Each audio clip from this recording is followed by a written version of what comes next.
Erkin Asiya Radyosu'nun 29 oktyabr xabar qilishicha, oldingi kunlik aniqlashda G'uljida 24 dekabr kuni yuz bergan Oltunkan o'rilish voqeasida yer ostida qolgan va izdilayotgan 18 kishining ko'pinchisi Uyg'ur ekanligi oshkorlangan ekan.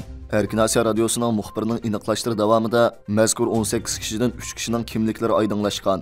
Ulardan 2 nafarining buningdan 2 yil ilgari 16 yosh va 17 yosh vaqtlarida yana tex quramiga yetmagan vaqtida ishchilik qabul qilingan bolalar ekanligi ma'lum bo'lgan.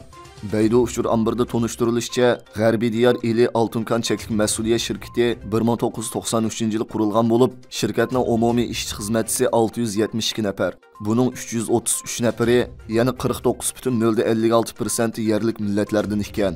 Kanastida qapsilib qolgan 18 kishining kimliklarini oydinlashtirish uchun atalmış Şinjan Uyg'ur Avtonom rayonlik jiddiy ishlar boshqarish nazoratiga telefon qilib, aloqador xodimdan voqea yuz bergan kandagi qutqizish harakatining 6-kuni qadam qo'yganligini va qapsilib qolganlarni izlashning davom qilayotganligini bildirgan.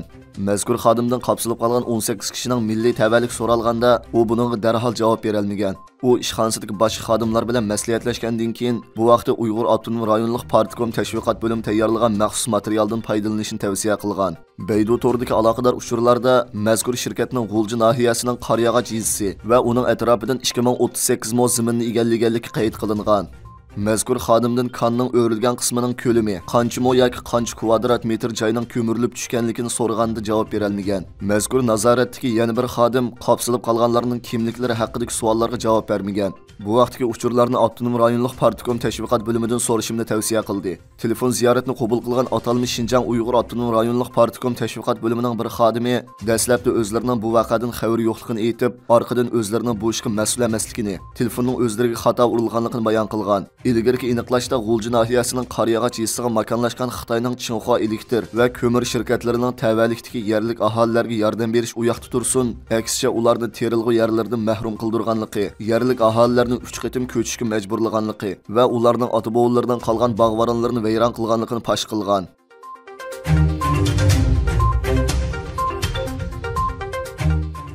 Yaponiyalik kartonist Tomomi Shimizu'ning Lager Shahid Qalbinur Siddiqning kechmishlari tasvirlangan "Mening hayotimda yuz bergan ishlar" nomli tez sezmalari yaqinda karton film qilib ishlangan. Mazkur karton film 28 dekabr kuni YouTube tor orqali tarqatilgan bo'lib, Qalbinur Siddiqning hayoti va lagerda o'qituvchilik qilish jarayoni, chet elga chiqqandan keyin lagerni oshkorlash yo'lidagi tirishchanliklari nihoyat ta'sirli holda bayon qilingan. Karton filmda Sharq Turkistonda yuz berayotgan irqiy qirg'inchilik va insoniyatga qarshi jinoyatlar, lagerlar ichidagi qo'rqinchli realliklar ro'shan yo'ritib berilgan. Tomomi Shimizu xonimning Uyg'urlarning lagerdagi qo'rqinchli hayoti tema qilingan tunji asri bu davlatning nomini hech kim ig'izga olmaydi. Bundan 2 yil burun e'lon qilingan edi. O mening hayotimda yuz bergan ishlar nomli chatma karton asarlarini Lager Shahidi Mehrigul Tursunning hikoyasidan boshlagan. Keyin Gulbahor Jelilova, Sayragul Savutbay qatorliq yig'ilish lagerlaridan hayot qutulib chiqqan sanoqli shohidlar orqali davom qilib, Uyg'urlarning bugungi irqiy qirg'inchilik davom qilayotgan tragediyalik realligini obrazlik holda yo'ritib bergan.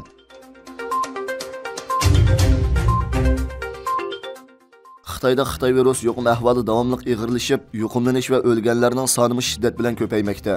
Xitoyning har qaysi joylaridagi doktorxonalar bemorlar bilan to'shqan. Jasad ko'ydirish o'rinlarida o'liklarni rat-rat bo'lib yotgan jasadlar tortilgan sin ko'rinishlar davomli o'ttirg'i chiqmoqda. Ba'zi jasad ko'ydirish dafn o'rinlarida o'liklarning ko'pligidan ba'zi bir Xitoyning pul tepish uchun ko'ydirish uchrat beltin setib olganligi bayqalgan. Bu naq maydonda necha soat uchrat tuturgan kishilardan norozilikni qo'zg'ab, ikki taraf o'ttirisida to'qinish yuz bergan. Bu voqeani soqchilar besiq tura olmagan ekan.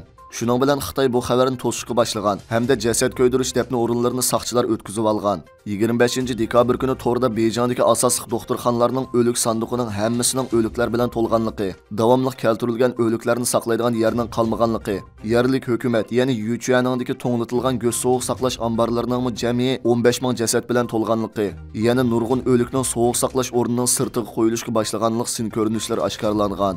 26 dekabr kuni Erkin Asiya Radyosu Xitoy bo'limining xabar qilishicha, bu ishdan xabardor bir qism kishilar jasad ko'ydirish dafn o'rinlari va doktorxonadagi ichinish sin ko'rinishlar oshkorlangandan keyin Xitoy hukumatida rasmiy andish paydo qilganligini, hozir har qaysi joydagi barliq jasad ko'ydirish dafn o'rinlari xalq ishlari idorasi va soqchilar tomonidan o'tkazib olganligi, barliq o'liklarning faqat jasad ko'ydirish dafn o'rinlarining maxsus o'rinlashtirgan mashina yoki doktorxonaning 120 mashinasi to'shiydiganligini, o'lik egillarining to'shishi ma'ni qilinganligini oshkorlagan.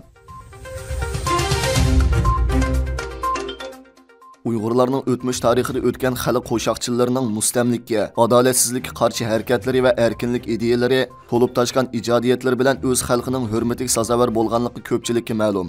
Nozugum, Sadir Palvon, Ilohun, Ayub Samsaq, Mustafa Sopi va boshqa qo'shoqchilar ana shularning jumlasidan bo'lib, Uyg'ur eli va O'rta Osiyo territoriyalarida yashab kelayotgan millionlagan Uyg'urlar ularni mushkungacha asli saqlab kelmoqda.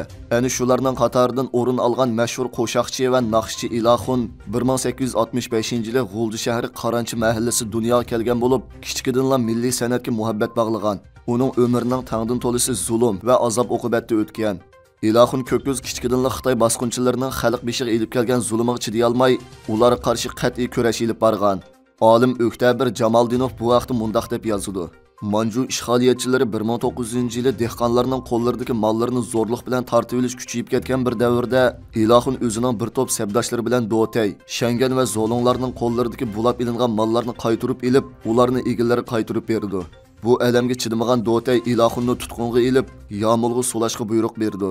Adolatsizlikka chidamagan Ilohun Ko'kko'z bir necha qatim Yomullarga solangan bo'lsa-mo, dushman oldida hargiz tez pikmagan.